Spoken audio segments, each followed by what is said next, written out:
Perfecto. Como les iba diciendo, en la sesión de hoy tenemos previsto hablar de los elementos del CPU, ¿verdad? Entonces voy a proyectar esto.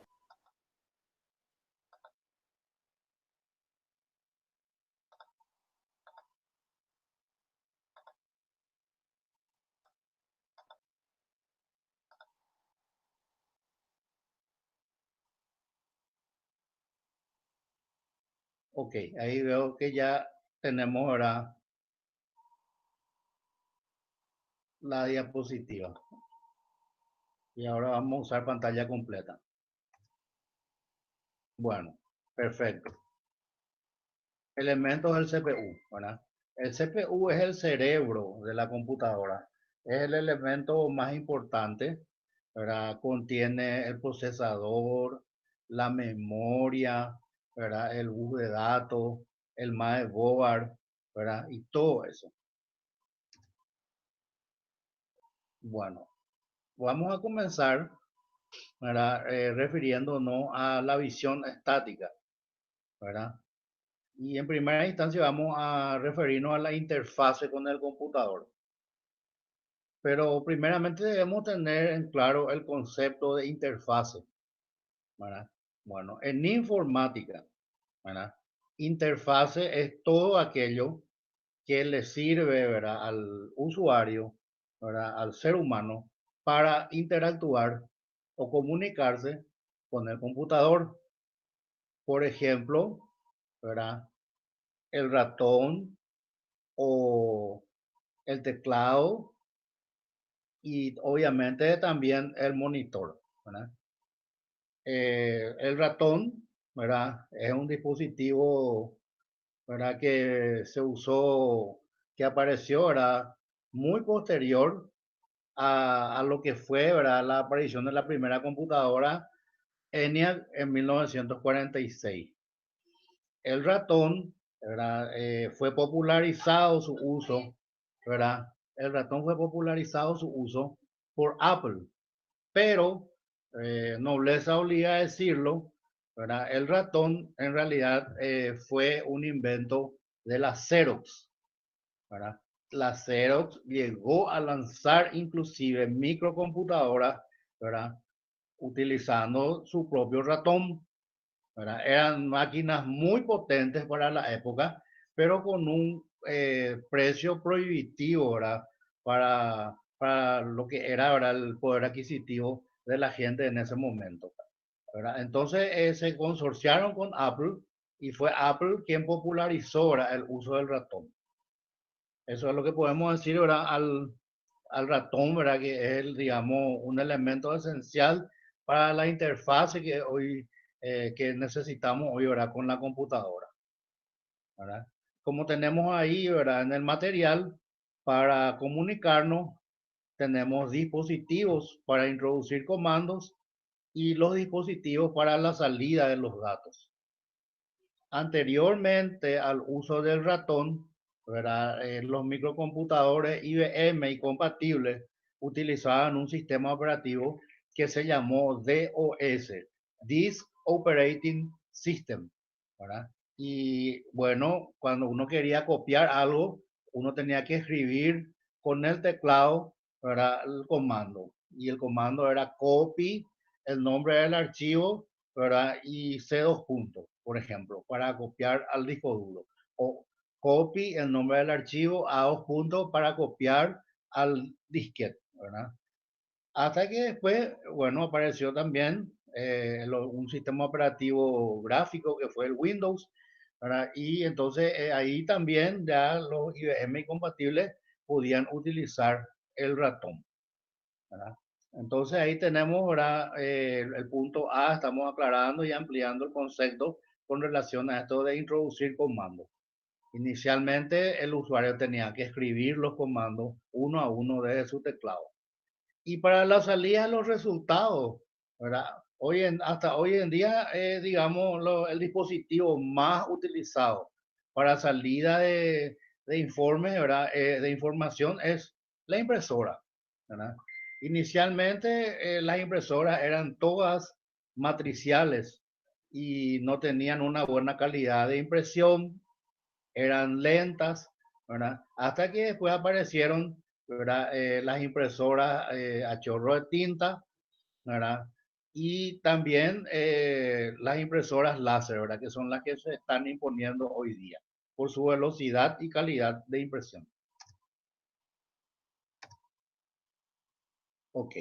Y acá entonces estamos redondeando lo que ya veníamos diciendo, ¿verdad? Las interfaces básicas de usuario son aquellas que incluyen cosas como menús, ventanas, teclado, ratón, los bips, ¿verdad? Que son los sonidos, ¿verdad? Y que la computadora hace en general. Y también, ¿verdad? Todos aquellos canales por los cuales se permite la comunicación entre el hombre y la computadora. Bueno, creo entonces que con todos estos conceptos que hemos mencionado, ya tenemos muy claro lo que es interfase, ¿verdad? Con la computadora en informática, porque ese es un término que se usa también, ¿verdad? En otras disciplinas. Ahora vamos a ver un poquito la visión dinámica, ¿verdad? Bueno, para el usuario, una sesión de trabajo en un computador básicamente se traduce en estas actividades. Introducción de comandos que describen los trabajos a realizar, ejecución de los trabajos pedidos y memorización eventual de los resultados. Bueno, cuando nos estamos refiriendo a introducción de comandos, ¿verdad? Basta con tomar el mouse, llevar el cursor, ¿verdad? Sobre la aplicación que queremos utilizar, que normalmente ya lo tenemos en nuestro escritorio. Entonces, ¿verdad? Ahí le damos un clic y estamos activando la aplicación. De esta manera estaríamos entonces, ¿verdad? Ejemplificando el punto A. Y luego hacer los trabajos. Si, por ejemplo, teníamos el acceso directo a Excel en nuestro escritorio y le dimos doble clic, entonces levantamos el Excel y obviamente podemos diseñar con Excel una planilla, podemos hacer gráficos, ¿verdad? Y todo ese tipo de cosas. Obviamente, ¿verdad? Todos los trabajos que hacemos en Excel tenemos que de alguna manera asegurarnos de almacenarlo. Y normalmente lo hacemos, ¿verdad? En el disco duro de nuestro equipo informático, teniendo siempre la opción también de, por ejemplo, pasarlo a un pendrive, que es lo que más se está utilizando hoy día. Muy bien. ¿Qué más tenemos? En informática, ejecutar es la acción de iniciar la carga de un programa o de cualquier archivo ejecutable. En otras palabras, la ejecución es el proceso mediante el cual una computadora lleva a cabo las instrucciones de un programa informático. Muy bien. Ok. Entonces, ¿verdad? ¿Qué podemos decir con relación a los archivos ejecutables? Los archivos ejecutables normalmente tienen la extensión .exe o también la extensión .com, ¿verdad? Los archivos ejecutables .exe no se pueden editar. ¿Eso qué significa? Que el usuario no puede, por ejemplo, abrirlo a través de Word o a través del blog de notas, porque eso está en código de máquina, ¿verdad? ¿Cómo se genera un .exe, ¿verdad? Un archivo ejecutable? Depende mucho de la aplicación que estemos utilizando. Por ejemplo, si nosotros estamos trabajando, ¿verdad? En programación y hacemos nuestro programa fuente utilizando C++, entonces, ¿qué sucede ahí? Bueno, tenemos primeramente nuestro código fuente y luego, ¿verdad? Una vez que tenemos nuestro código fuente, ¿verdad? Tenemos que compilarlo. Estamos hablando de C++ siempre. Y cuando, ¿verdad? Terminó la compilación y no tuvimos ningún error, entonces ahí se genera el .exe, ¿verdad? Y es un archivo ejecutable. Y normalmente ese tipo de archivos son los que contienen también las aplicaciones que nosotros, ¿verdad? Estamos utilizando, sea Excel, sea Word, sea PowerPoint, etcétera. Muy bien, los tres elementos que constituyen el ordenador son, ¿verdad? El procesador, la memoria y las unidades de entrada-salida. Bueno, el procesador es digamos, es el que se encarga de primero hacer era todos los cálculos matemáticos, ¿verdad? En informática, ¿cuáles son esas operaciones? Y sumar, restar, multiplicar, dividir y también la exponenciación, ¿verdad? En informática no existe erradicación, salvo algunos lenguajes de programación que incorporan la raíz cuadrada como una función interna, ¿verdad? Bueno, en ese caso la pregunta es, bueno, si no existe erradicación, entonces ¿cómo puedo hallar la raíz cúbica o la raíz cuarta de un número X? Y es muy sencillo. Lo que hacemos es X elevar a la un cuarto, ¿verdad? Para tener la raíz cuarta. O X elevado a la un tercio para tener la raíz cúbica. Todo ese tipo de cosas hace el procesador, ¿verdad? ¿Y qué más podemos decir con relación a la memoria? Bueno, hay varios tipos de memoria, ¿verdad? Las más comunes y más conocidas son la memoria RAM y la memoria ROM, ¿verdad? La memoria RAM, por sus siglas en inglés, es Random Access Memory, o sea, memoria de acceso aleatorio. Y la memoria ROM, por sus siglas en inglés, Read Only Memory, es una memoria de lectura solamente. ¿Qué significa eso? Significa que el usuario no puede almacenar información en la memoria ROM, ¿verdad? A través de dispositivos especiales, ¿verdad? En la memoria ROM ya se almacenaron, ¿verdad? Las aplicaciones que el usuario, en ese caso directamente, ¿verdad? Utiliza nomás, ¿verdad? ¿Dónde está, por ejemplo, el BIOS, ¿verdad? O el setup, que como le decimos, ¿verdad? Normalmente. Y eso está en la memoria ROM, ¿verdad? ¿Para qué es el BIOS? Es un programa que está en la memoria ROM que ya viene con la computadora y que utilizamos normalmente después cuando, por ejemplo, vamos a instalarle un disco duro. Entonces le instalamos el disco duro a nuestra máquina y tenemos que entrar al setup y decirle, ¿verdad? A través de un menú que activamos qué disco duro va a ser, ¿verdad? Y todas sus características técnicas. Después tenemos, ¿verdad? Las unidades de entrada-salida. Bueno, las unidades de entrada-salida son los dispositivos que normalmente usamos en nuestra vida diaria. Por ejemplo, una unidad de entrada por excelencia es el teclado o el ratón o el lector de código de barras, ¿verdad? Y después están los híbridos de entrada-salida. Por ejemplo, el disco duro, si yo estoy levantando un archivo que yo tenía almacenado ahí en Word, entonces estoy usándolo como entrada. Sin embargo, si creo una planilla y quiero almacenarlo en el disco duro, entonces en ese caso haría las veces de dispositivo de salida. Por eso se llama de entrada-salida, ¿verdad? ¿Qué más es de entrada-salida? Y puede ser también el pendrive, la cinta magnética, dependiendo de qué uso le voy a dar en ese momento. Acá tenemos, ¿verdad? El gráfico, la instantánea, ¿verdad? De un procesador Intel, ¿verdad? En este momento en el mercado, ¿verdad? Los procesadores i9 son los procesadores, ¿verdad? Más nuevos de Intel, ¿verdad? Su competidor, en cuanto a procesador estamos hablando, su competidor fundamental es AMD, ¿verdad? Y siempre van, ¿verdad? Compitiendo el uno con el otro y también siempre surge la polémica de cuál de los dos procesadores es mejor. Y depende mucho de qué uso le voy a dar a mi equipo, ¿verdad? Porque hasta ahora, al menos, Intel siempre lleva la delantera en lo inherente a memoria caché, ¿verdad? Que es la memoria caché, es una zona de almacenamiento temporal en donde se van guardando, ¿verdad? Las aplicaciones o los programas más importantes de las aplicaciones, ¿verdad? A medida que yo voy usando el equipo. Con eso, ¿qué gana el usuario? Y el acceso. El acceso es más rápido, ¿verdad?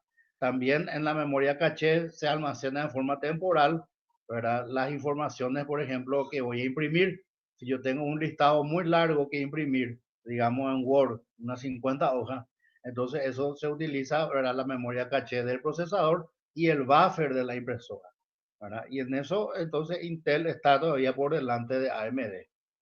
Pero eso no es el aspecto más importante que se debe tener en cuenta al hacer un análisis, ¿verdad? qué procesador es mejor. Después las características técnicas de ambos procesadores, ¿verdad? Son las mismas prácticamente. Acá tenemos, ¿verdad? La memoria interna, ¿verdad? Esto se, digamos, incrusta, ¿verdad? Por la tarjeta madre, ¿verdad? Normalmente hay dos, ¿verdad? O a veces tres o cuatro lugares en donde se insertan, ¿verdad? Estas pastillas que tenemos a la vista, ¿verdad? Y de acuerdo a mi necesidad, entonces yo puedo ir aumentando, por ejemplo, la capacidad de memoria eh, de una computadora que acabo de comprar. Si yo le quiero aumentar la memoria, entonces tengo que abrir la computadora, ¿verdad? Tengo que irme a donde está, ¿verdad? La memoria que tenemos acá, ¿verdad? Incrustada al motherboard, ¿verdad? Y bueno, entonces me fijo ahí si tengo todavía lugares libres como para seguir, ¿verdad? Poniendo más pastillas de memoria. Y si no tengo más lugares, entonces tengo que ver, ¿verdad? Memorias de mayor capacidad y tengo que reemplazar por lo que ya tengo. Es una alternativa. Acá tenemos ahora un gráfico en donde están básicamente las unidades de entrada y salida. A la izquierda tenemos los dispositivos de entrada que ya habíamos mencionado. Teclado, lápiz óptico, escáner, ¿verdad? Modem a ver, un ratito. Tenemos también el disco y el mouse, ¿verdad? Bueno, el modem, ¿verdad? Es el que todavía no mencionamos. Bueno, el modem comenzó a utilizarse cuando una computadora podía interconectarse con otra. Inicialmente, esa conexión se hacía a través de la línea telefónica, ¿verdad? La línea telefónica en ese entonces era analógico. Entonces el modem lo que hacía es, ¿verdad? Transformar la señal de salida de una computadora, ¿verdad? Que está en digital, transformarlo a analógico. Transportarlo en forma analógica hasta la otra computadora, que también debía tener otro modem. Entonces, cuando llegaba a la otra computadora, ¿qué hacía el modem de la otra computadora? Como la señal se le iba en forma analógica, lo transformaba a digital para que la otra computadora pudiera interpretar la información que le estaba viniendo, ¿verdad? Inicialmente esa fue la función de un modem. Hoy en día, ¿verdad? La función del modem es más bien utilizarse, ¿verdad? Para la comunicación, digamos, el acceso a Internet, ¿verdad? En la entrada USB de las computadoras hoy en día, entonces se colocan los modems, pero también se siguen utilizando, ¿verdad? Otro tipo de modem para interconectar equipos informáticos. Y acá vamos a ampliar un poquitito el concepto de memoria. La memoria usufructúa la información que manipula el procesador. Y esta información puede ser de dos tipos, ¿verdad? Secuencias de instrucciones, ¿verdad? Por ejemplo, un programa informático normalmente, ¿qué es lo que contiene? Y justamente eso, una secuencia de instrucciones. Pero además de instrucciones de un programa, nosotros también como usuarios podemos ir, digamos, ejerciendo acciones, ¿verdad? En secuencia. Por ejemplo, ¿verdad? Una vez que enciendo mi equipo, ¿verdad? ¿Qué es lo primero que ocurre? Y bueno, se instala en memoria el sistema operativo, ¿verdad? Que normalmente es Windows, ¿verdad?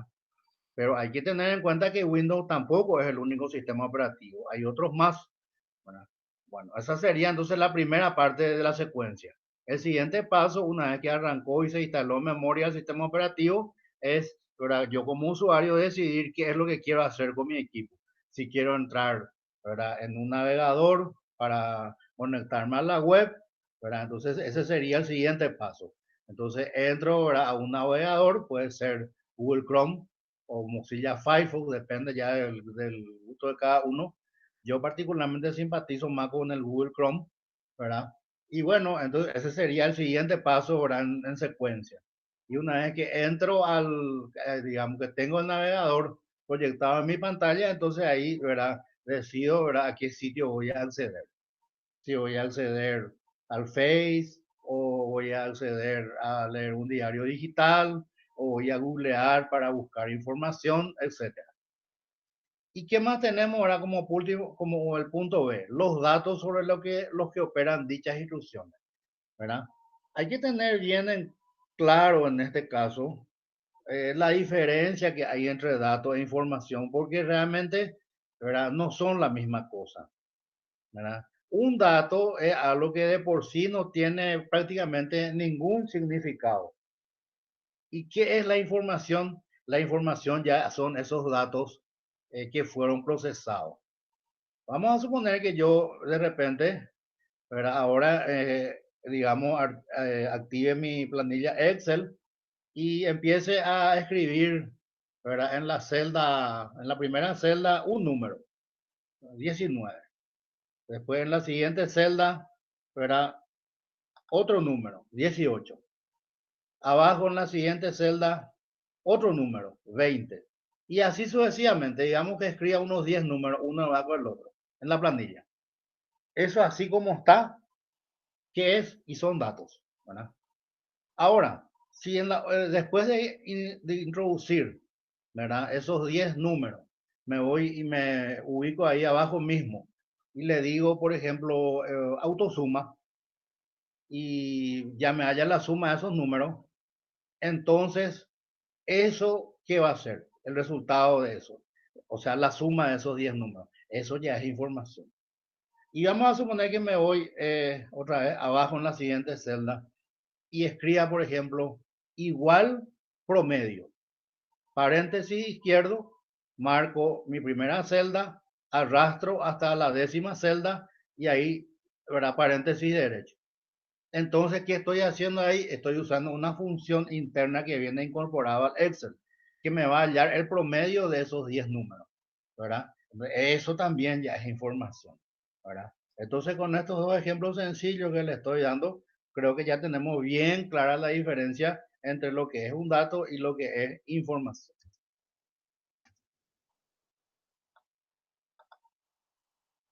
Acá tenemos, ¿verdad? Un ejemplo de secuencias de instrucciones, ¿verdad? A la izquierda tenemos la dirección de memoria, ¿verdad?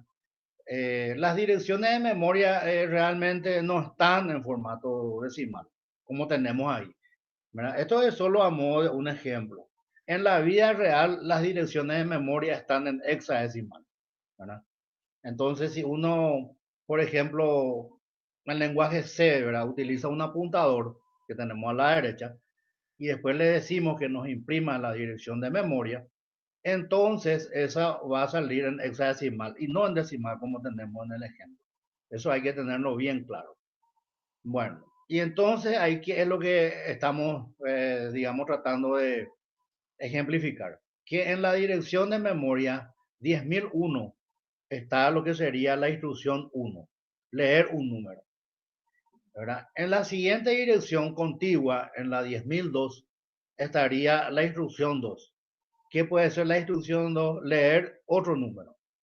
En la 10.003, ¿qué podría estar en la instrucción 3? ¿Verdad? Sumar los dos números. En la 10.004, en la instrucción 4, podría estar, por ejemplo, dividir ese resultado por 5. Hasta que llegamos a la instrucción 7, ¿verdad? Que está ahí abajo mismo. ¿Y qué podría hacer la instrucción 7? Imprimir resultados, ¿verdad? Entonces, ¿verdad? ¿Qué es lo que estamos haciendo acá? Estamos ejemplificando secuencias de instrucciones y direcciones de memoria. Pero vuelvo a recalcar, las direcciones de memoria en realidad no están en decimal como tenemos en el ejemplo, están en hexadecimal. Muy bien, ahora vamos a referirnos un poquitito a las memorias vivas o RAM, ¿verdad? RAM es Random Access Memory, memoria de acceso aleatorio. ¿Por qué se le dice así? Y porque cuando se corta el suministro eléctrico, la información que se tiene, ¿verdad? Se pierde, ¿verdad? Y bueno, entonces, ¿verdad? ¿Cuál sería el ejemplo? Y estamos trabajando con una computadora personal de escritorio ¿verdad? Se corta la corriente y si no tenemos un dispositivo auxiliar, ¿verdad? Entonces, o se apaga nuestro equipo, ¿verdad? Normal eso es. Las notebooks tienen la ventaja, ¿verdad? De que tenés tiempo, ¿verdad? Con tu batería de seguir trabajando un tiempito más hasta que se agota tu batería. Bueno, y entonces, ¿qué es lo que sucede en esos casos en que se apaga el equipo informático de repente porque ya no hay energía eléctrica y se pierde toda la información que había ahí? ¿Verdad? Si yo estaba teniendo, por ejemplo, en memoria, ¿verdad? Un vector con 1000 números, una matriz con 50 elementos, ¿verdad? Todo eso se pierde, ya no puedo recuperar. Cosa que de repente, ¿verdad? Algunas aplicaciones te permiten recuperar por más que se vaya la corriente eléctrica. Después tenemos las memorias estáticas. Bueno, las memorias estáticas se las llama así porque la información se mantiene estable mientras la alimentación eléctrica esté asegurada. Y acá tenemos nuevamente, ¿verdad? Eh, un- una pastilla de memoria, ¿verdad? En donde tenemos las partes, ¿verdad? Hace rato teníamos así nomás la foto sin explicar sus componentes o partes. La parte inferior se llama pines de conexión y eso es lo que se inserta al motherboard, ¿verdad? Uno tiene que ubicarlo en el lugar, ¿verdad? Que es para el efecto y tiene que presionarlo, ¿verdad? Para insertar en el lugar correspondiente. Después tenemos, ¿verdad? Los chips de memoria y también la que sería el módulo de la memoria RAM, ¿verdad? Después tenemos, ¿verdad? Las memorias vivas dinámicas. Cada elemento de base, o sea, celda, es asimilable a un condensador que podrá estar cargado o no.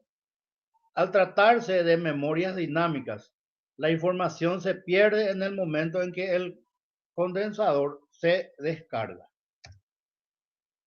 Memorias muertas o diodos. Una vez que su contenido ha sido programado, ya no se la puede modificar, sin importar si la misma está alimentada o no. También se las conoce como memorias ROM, por sus siglas en inglés, Read Only Memory. Habíamos mencionado, por ejemplo, que cuando uno se va y compra una notebook, ¿verdad? En esa notebook, por más que ya esté también todo el sistema operativo instalado y todo ese tipo de cosas, ¿verdad? Ya hay información en la memoria ROM, ¿verdad? Por ejemplo, lo inherente al BIOS, ¿verdad? Y el BIOS tiene un procedimiento de activación cuando uno hace funcionar el equipo, ¿verdad?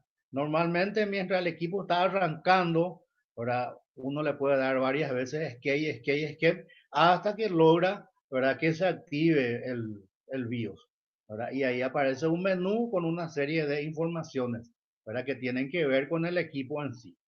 Y esa información, ¿verdad? Ese menú en dónde está y está en la memoria ROM. Eso ya queda fijo ahí, ya no se puede modificar, ¿verdad? Y acá tenemos ahora una ampliación de la memoria ROM, ¿verdad? Es un medio de almacenamiento utilizado en ordenadores y dispositivos electrónicos que permite solo la lectura de la información y no su escritura, independientemente de la presencia o no de una fuente de energía. Y ahora vamos a referirnos un poco al procesador, ¿verdad?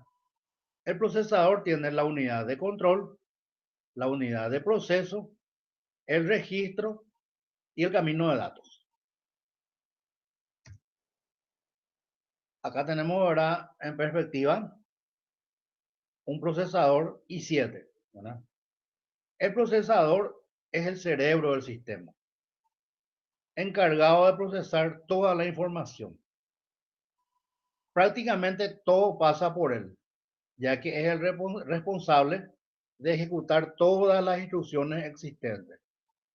Mientras más rápido vaya el procesador, más rápido serán ejecutadas las instrucciones. Bueno, ¿de qué depende la velocidad de proceso? Y la velocidad de proceso se mide en gigahercios, ¿verdad? Cuanto mayor velocidad de gigahercios tiene tu procesador, entonces es más veloz, ¿verdad? Y hay diferencia entre los procesadores. Por ejemplo, tenemos los procesadores Celeron, ¿verdad? Que son de costo más accesible, pero de ninguna manera un Celeron se puede comparar, por ejemplo, con un i7, ¿verdad? Un i7 siempre va a ser, digamos, le va a llevar la ventaja al Celeron, ¿verdad? En velocidad de proceso, sobre todo. Después tenemos la ALU, que es la unidad aritmética lógica. Bueno, es un circuito que permite realizar operaciones elementales sobre el contenido de los registros. Suma, resta, multiplicación, división y exponenciación. Inicialmente, ¿verdad? Los procesadores, ¿verdad? ¿Cómo hacían las divisiones y cómo hacían las multiplicaciones? Y les voy a explicar. Un segundito. Por ejemplo, las multiplicaciones, los procesadores de antes, los hacían por sumas sucesivas. ¿Y en qué consiste eso? Y en realidad, una multiplicación, ¿qué es? Y es una suma sucesiva. Por ejemplo, 5 por 4, ¿a qué equivale? A sumar 5 veces 4. O lo contrario, sumar 4 veces 5. Bueno, y ese procedimiento es el que utilizaban inicialmente los procesadores. ¿Y cómo hacían las divisiones? Y los hacían por resta sucesiva. Por ejemplo, 6 dividido 2. Bueno, nosotros sabemos que el cociente es 3 y el resto es 0. Pero ¿cómo se llegaba a eso a través de los procesadores? Bueno, primeramente, ¿verdad? 6 dividido 2, ¿cómo hacía? Hacía una primera resta. 6 menos 2 es igual a 4. Ya se hizo una resta. Se anotaba cuántas restas ya se hizo. Quedaba 4. Entonces, 4 menos 2 es igual a 2 y es la segunda resta. Luego, 2 menos 2 es igual a 0 y ahí terminaba de restar, ¿verdad? ¿Cuántas restas se hizo? 3 restas. Eso significa que el cociente es 3. ¿Cuál fue el resultado final de la resta sucesiva? 0. ¿Qué significa eso? ¿Verdad? Que el residuo o resto es 0 y que la división es exacta. En los procesadores actuales se incorpora un coprocesador matemático, ¿verdad? Y las multiplicaciones y divisiones en este momento ya se hacen en forma directa. Entonces, estos procesadores de ahora tienen una enorme ventaja con relación a los primeros procesadores que aparecieron en el mercado. Después están las operaciones lógicas y o. Bueno, para comprender mejor el concepto de y, así como también de o, ¿verdad? Vamos a dar un ejemplo muy sencillo. El y es muy restrictivo. ¿Qué significa eso? Significa que cuando voy a usar una y, todo lo que estoy evaluando a través de y se tiene que cumplir para que podamos ejecutar la opción. Ejemplo, si es lunes y no llueve, entonces voy a participar de la clase virtual de introducción a la informática. ¿Es lunes? Sí. ¿No llueve? Sí. Se cumplen las dos condiciones. Entonces se ejecuta la acción. Sin embargo, si yo hubiera dicho, si es martes y no llueve, entonces entraré a la clase de matemáticas. Entonces, la primera condición, ¿verdad? Si es martes, no se cumple, no importa que no llueva. Entonces, no se ejecuta la acción. Ahora bien, ¿qué pasa con el o?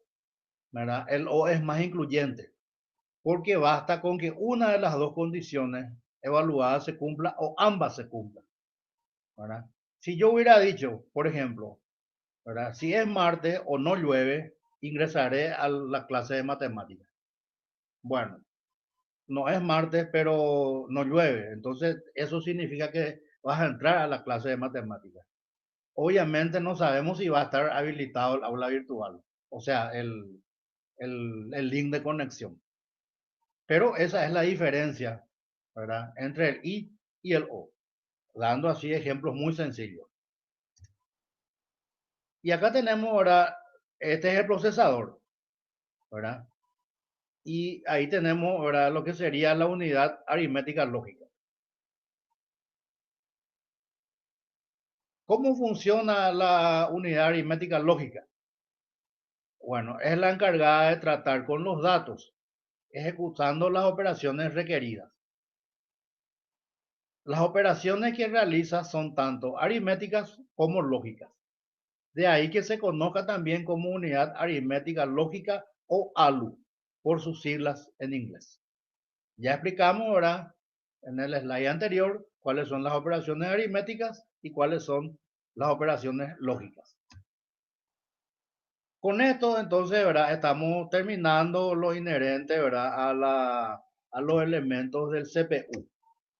Bueno, voy a volver a nuestra aula.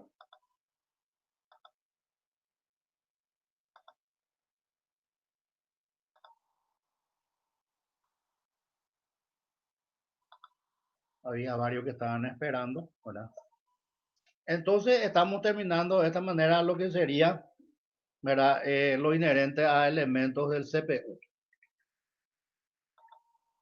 Bueno, un segundito, por favor, voy a buscar algo que tengo a mano. Quería mostrarle, compartir con ustedes.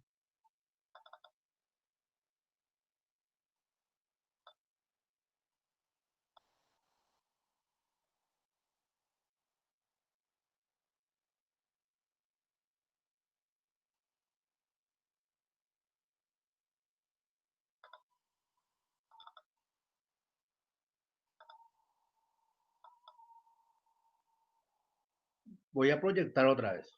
Un segundito.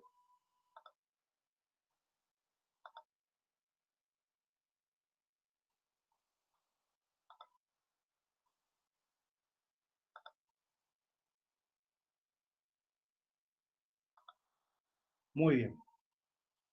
Acá tenemos un programita en lenguaje C. ¿Verdad? En el ejemplo, en uno de los slides, habíamos hablado de las direcciones de memoria. Las direcciones de memoria en nuestro slide estaban a la izquierda, ¿verdad? Y tenían una representación en decimal. Bueno,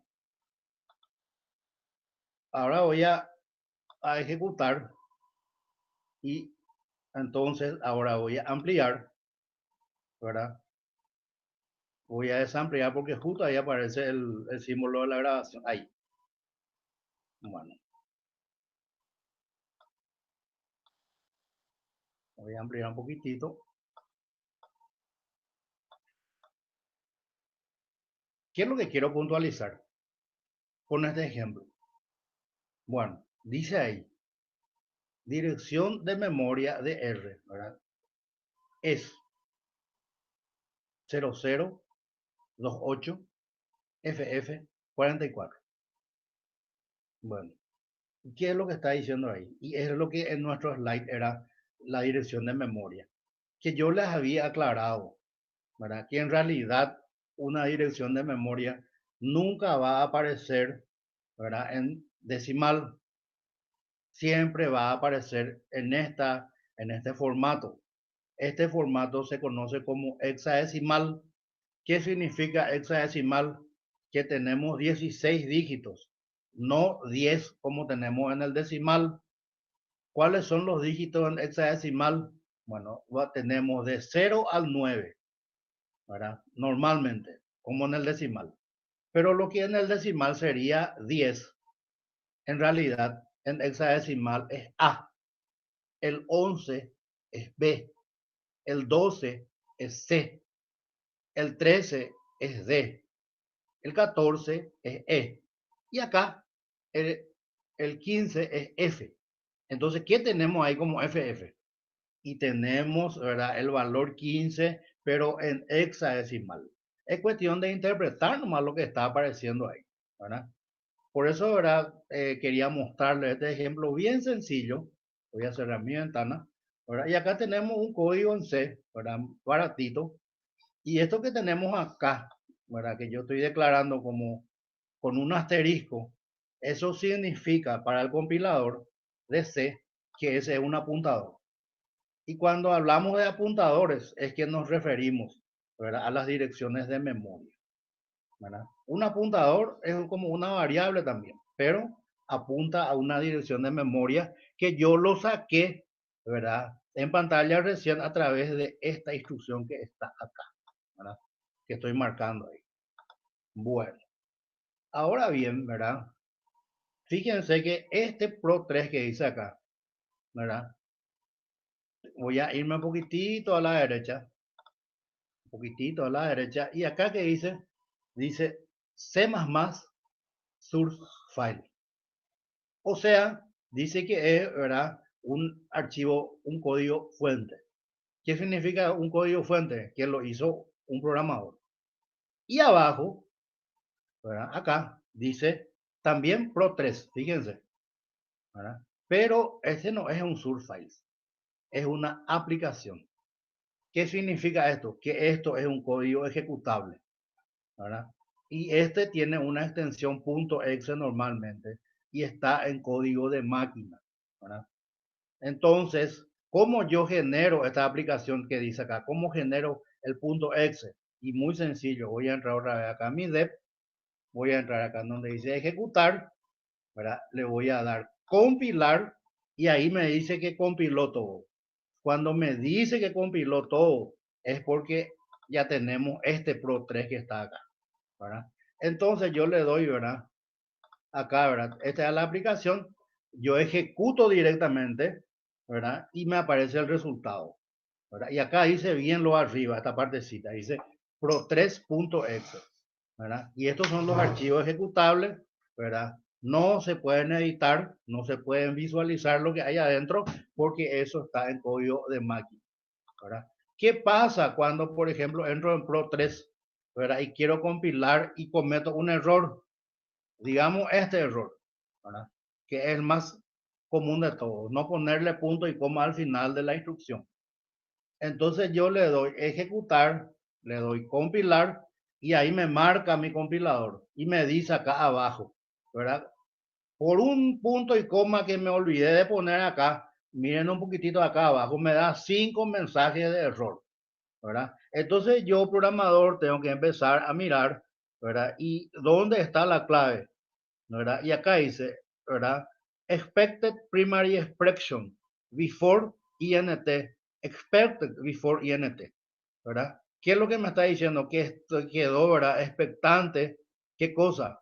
Y este punto y coma, que es profesor yo saqué de mi programita.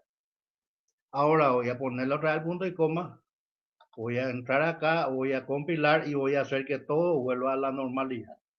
Entonces acá tenemos, ¿verdad?, un ejemplo muy sencillo de lo que son las direcciones de memoria, lo que son los apuntadores y lo que son las aplicaciones o archivos con extensión .exe.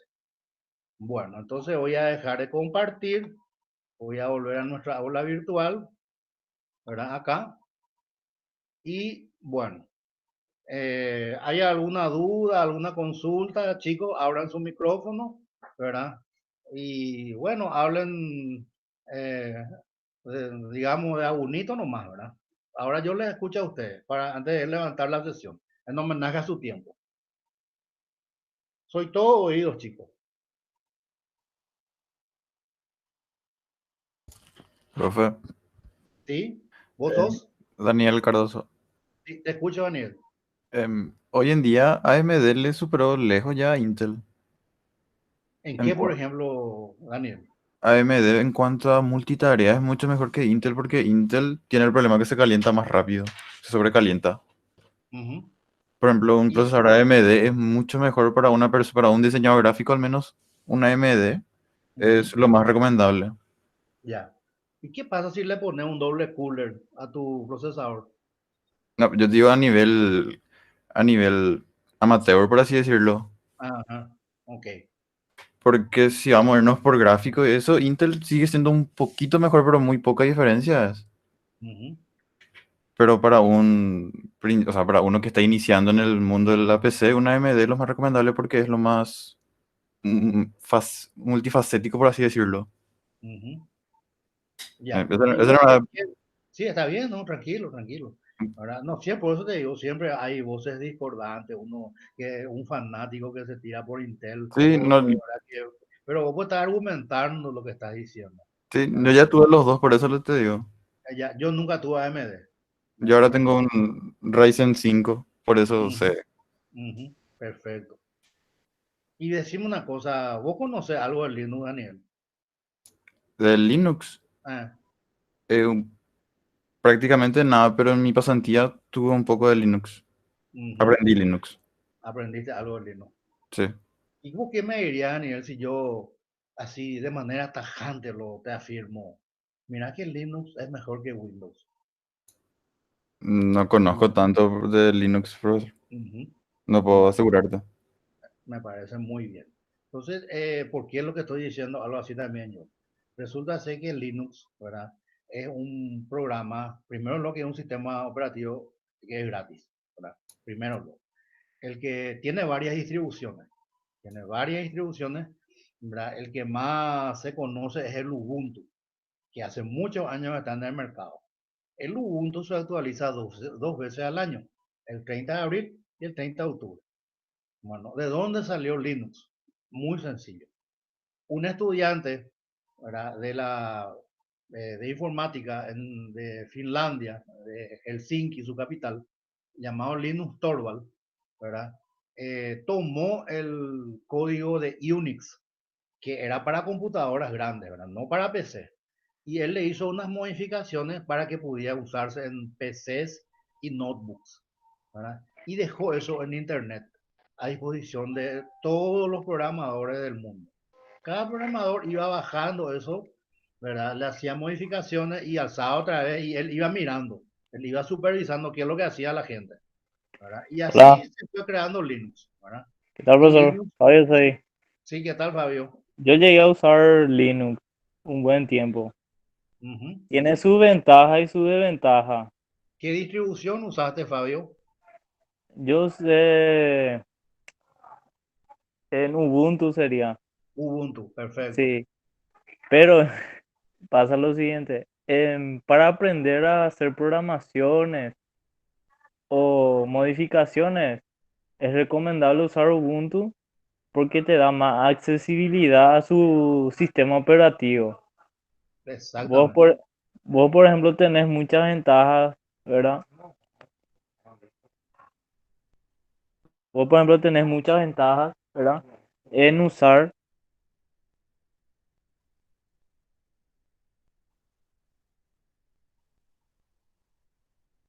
perdón, profesor, se Dale. me cortó Sí, ahí. sí, ya nos dimos cuenta, tranquilo. Sí, Metele. que vos podés modificar tanto. Vos, por ejemplo, podés hacer el menú, puede hacer igual que Windows 10. Puedes usar el mismo sistema operativo modificando la programación. Tiene su ventaja. La ventaja es que los programas, así como tarjetas gráficas, no reconocen el sistema operativo, pero se la adapta, eso sí, se la adapta. Ujú. Y tenés mayor ventaja y más, es tipo un sistema operativo más hackeable. Yo en cambio, más programable y más para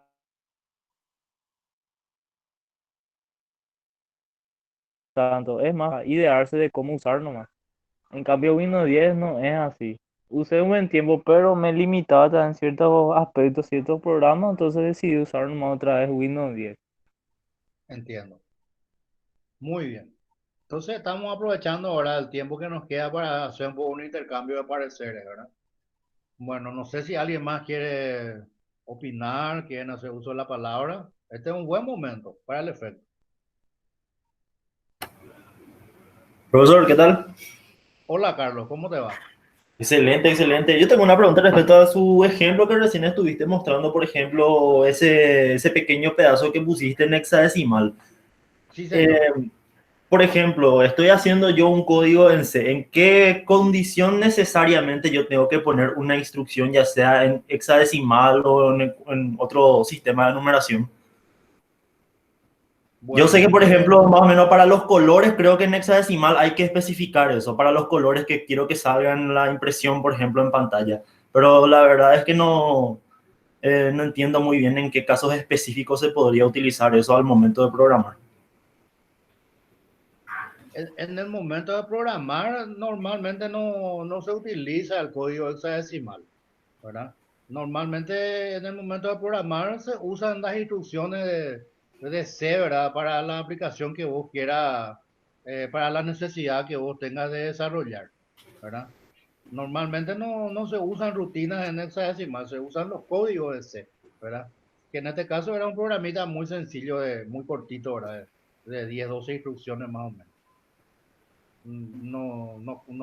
No veo yo una aplicación práctica de trabajar en hexadecimal, ¿verdad? Solamente en este caso yo usé para mostrarles nomás lo que les dije, ¿verdad? Que las direcciones de memoria realmente no son visibles en decimal, sino que salen siempre de su dirección, pero en forma hexadecimal, nada más. Pero hasta ahí nomás, ¿verdad? Otra aplicación normalmente no hay, pero uno tiene que entender por el código hexadecimal para tener una idea de qué es lo que está apareciendo en pantalla. Por eso que especifiqué también, ¿verdad? Cómo funciona el código hexadecimal.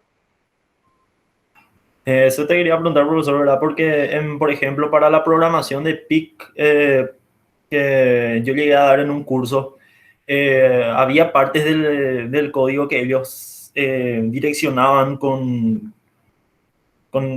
cosas en hexadecimal, ¿verdad? Yo memorizaba, pero jamás llegué a entender cómo para qué se usaba eso. Seguramente que usaban apuntadores, ¿no te acordás? Apuntadores, sí, me acuerdo que decían apuntadores en algún momento y era como declarar cierta parte de la memoria que tenía más o menos ese número así en hexadecimal o algo por el estilo, ¿verdad? Uh-huh. Bueno, Y Sí, no, adelante, no, te escucho.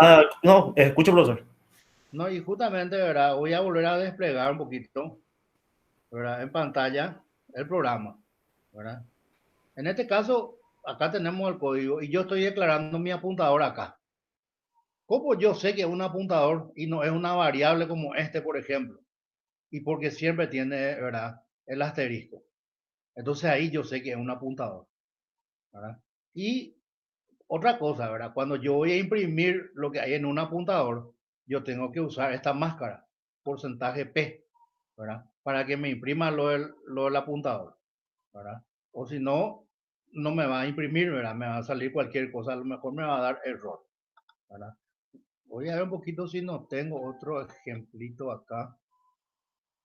Acá estoy usando un apuntador, ¿verdad? En este programita para hallar la raíz cuadrada de un número, ¿verdad? Entonces, aparte de un apuntador, estoy usando algo que se llama subrutina, que está en la parte inferior del programa. Esto que tenemos acá, ¿verdad? Que estoy marcando ahora, acá, hasta ahí. Ese es mi programa principal. Entonces, ¿cómo funciona uno subrutina? ¿Verdad? Bueno, primero tengo que declarar con void, ¿verdad? Y darle un nombre y darle un valor. Cuando yo le llamo acá, ¿verdad? A mi subrutina, entonces, ¿qué hace el programa principal? Transfiere el control ¿a dónde? A la subrutina, ¿verdad? Y acá estoy usando apuntadores para calcular la raíz cuadrada. Le paso un valor. ¿Cuál valor le paso? El valor X que está acá, en el programa principal. Recibe el valor de X, halla la raíz de X y luego guarda en el apuntador, ¿verdad? Asterisco ZPR y eso vuelve al programa principal e imprime el resultado.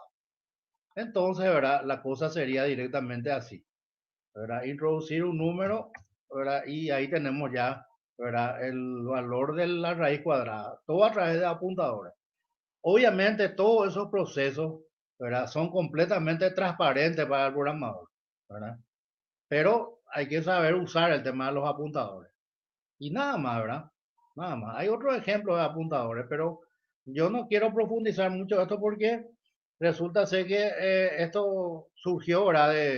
Simplemente del tema de que habíamos proyectado en el slide, ¿verdad? De lo que era la dirección de memoria, ¿verdad? Que siempre está ligado al concepto de apuntador en lenguaje C. Y bueno, ¿hay alguna otra consulta, chicos, para levantar ya la sesión en homenaje a su tiempo? Les agradezco la participación.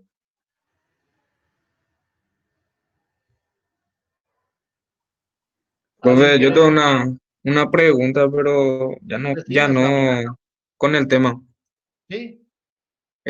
Acerca de cuándo vamos a ver cuántos puntos hicimos en nuestro parcial.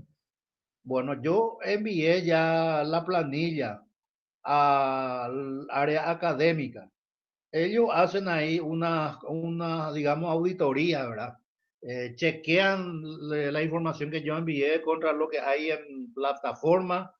Después eso también hacen unos controles de índole administrativo, digámosle, y después ellos alzan en el portal, ¿verdad? Y ellos nos pidieron que les hablemos a ustedes para que, digamos, tengan un poquito de paciencia hasta que aparezca la nota en el portal. Si alguien, por ejemplo, rindió, ¿verdad? Y no aparece la nota en el portal, ¿verdad? Entonces me tiene que hablar, ¿verdad? Me tiene que escribir un mail o algo por el estilo. Y yo voy a ver si está, porque puede ser que yo no haya puesto pues en la planilla. Por más que controlé, ¿verdad? Varias veces para que no haya omisiones, ¿verdad? Y entonces yo tengo que verificar si envié la nota a ese alumno, ¿verdad? Y si envié y no aparece en el portal, entonces el alumno tiene que comunicarse con la académica y ver cuál es el motivo, ¿verdad? Y como te Dale, digo, muchas yo gracias, ya hice, profe. de nada, Samu, yo ya hice mi parte, ¿verdad? Ahora la pelota está, hablando así en términos futbolísticos, está en el campo de académico, ¿verdad? Y son ellos los que ya tienen que hacerse cargo. No sé si que va aclarado tu duda, Samu. Sí, espectacular, profe. Muchas gracias. Ok, de nada, amigo. ¿Alguna otra consulta, chicos?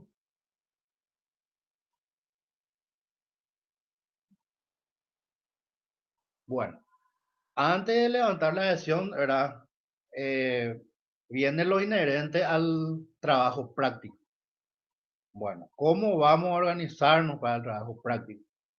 Bueno, yo mañana o tal vez pasado voy a entrar otra vez al foro, ¿verdad? Voy a crear un nuevo foro. Y entonces ahí van a entrar y van a replicar, ¿verdad? Y ahí van a decirme quiénes están en su grupo.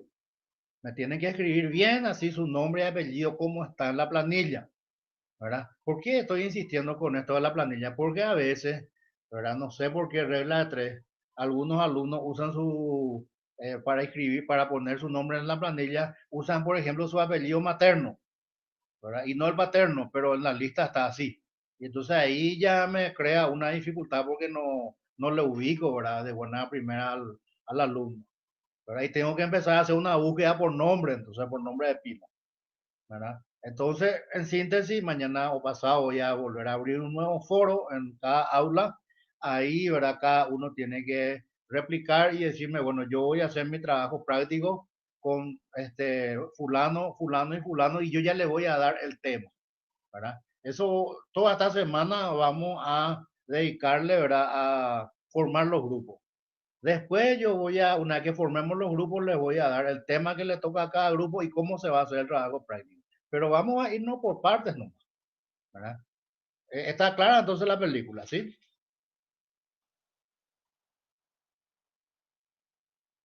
Quedó claro, ¿verdad?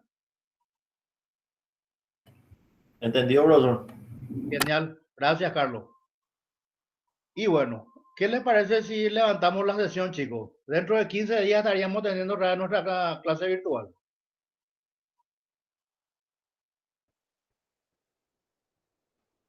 Profe, una pregunta última. Sí, decime, Samu. Los grupos tienen que ser viste que se dividieron en dos grupos. Y tu grupo sí o sí tiene que ser con ese grupo en el cual estás. Sí, O, sí, sí, tiene que ser en ese grupo. De tu aula virtual tiene que ser. Sí, tienen que ser tus compañeros de aula virtual. O si no, después ok. para el tema de las notas se va a complicar demasiado. Dale, Y gracias, tiene, profe. tiene que haber hasta 4 integrantes máximo. Pueden ser 4, pueden ser 3, pueden ser 2. Hay gente que prefiere hacer en forma individual por diferentes razones, ¿verdad? Pero yo tengo que, en el foro es donde tengo que tener toda esa información para poder seguir trabajando. Bueno, ¿alguna otra consulta, chicos? Dentro de 15 días nos vemos en aula virtual, en clase virtual, perdón. Evelyn, ¿vos querés decir algo, mi hija? Creo que abriste tu No, micrófono. ¿No? No, profe. No, ya Ah, dijiste que igual puedo hacer individual el trabajo. ah, genial. Eso nomás. Bueno, Gracias. pues nada. ¿Y vos vas a hacer individual, mi hija? Sí, yo prefiero hacer individual. Bueno, no hay ningún problema, no hay ningún problema. Bueno, ¿alguien más quiere decir algo, chicos, para levantar la sesión?